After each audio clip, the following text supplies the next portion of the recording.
فرماتے ہیں کہ وہ روٹی لے کے آئی اور اس وقت کی جو موجودہ نعمتیں تھیں، سمجھ لیں سلاد، اچار، ہر چیز ساتھ لائی۔ میں نے کہا کہ بچے کہاں گئے؟ کہنے لگی وہ کھانا کھا کے کھیلنے گئے، آپ کھانا کھا لیں آ جاتے۔ کھانا اس نے چن دیا۔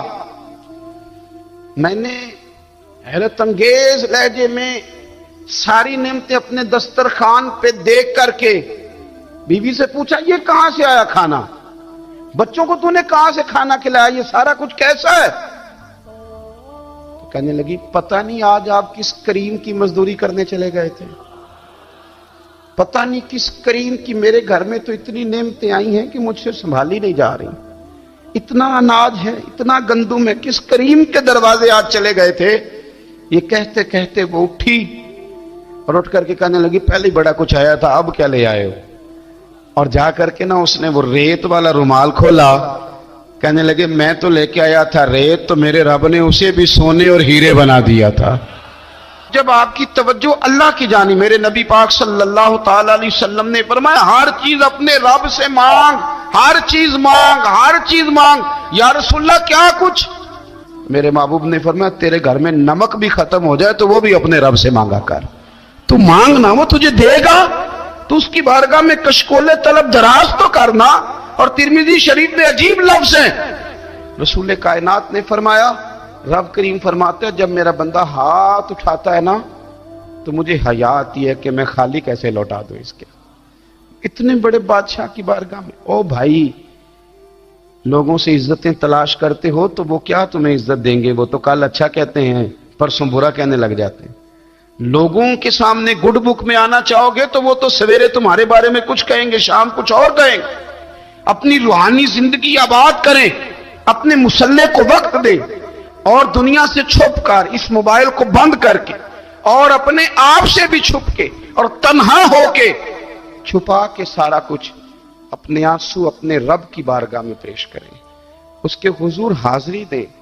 سنو نا ترمذی کی حدیث، اور اسے یاد رکھنا، نبی پاک علیہ السلام نے فرمایا اپنے دکھ لوگوں کے سامنے نہ بیان کرنا، سیٹھوں نوابوں کو نہ بتاتے پھرنا، دنیا داروں کے سامنے جا کے نہ رونا کہ میں تکلیف میں ہوں۔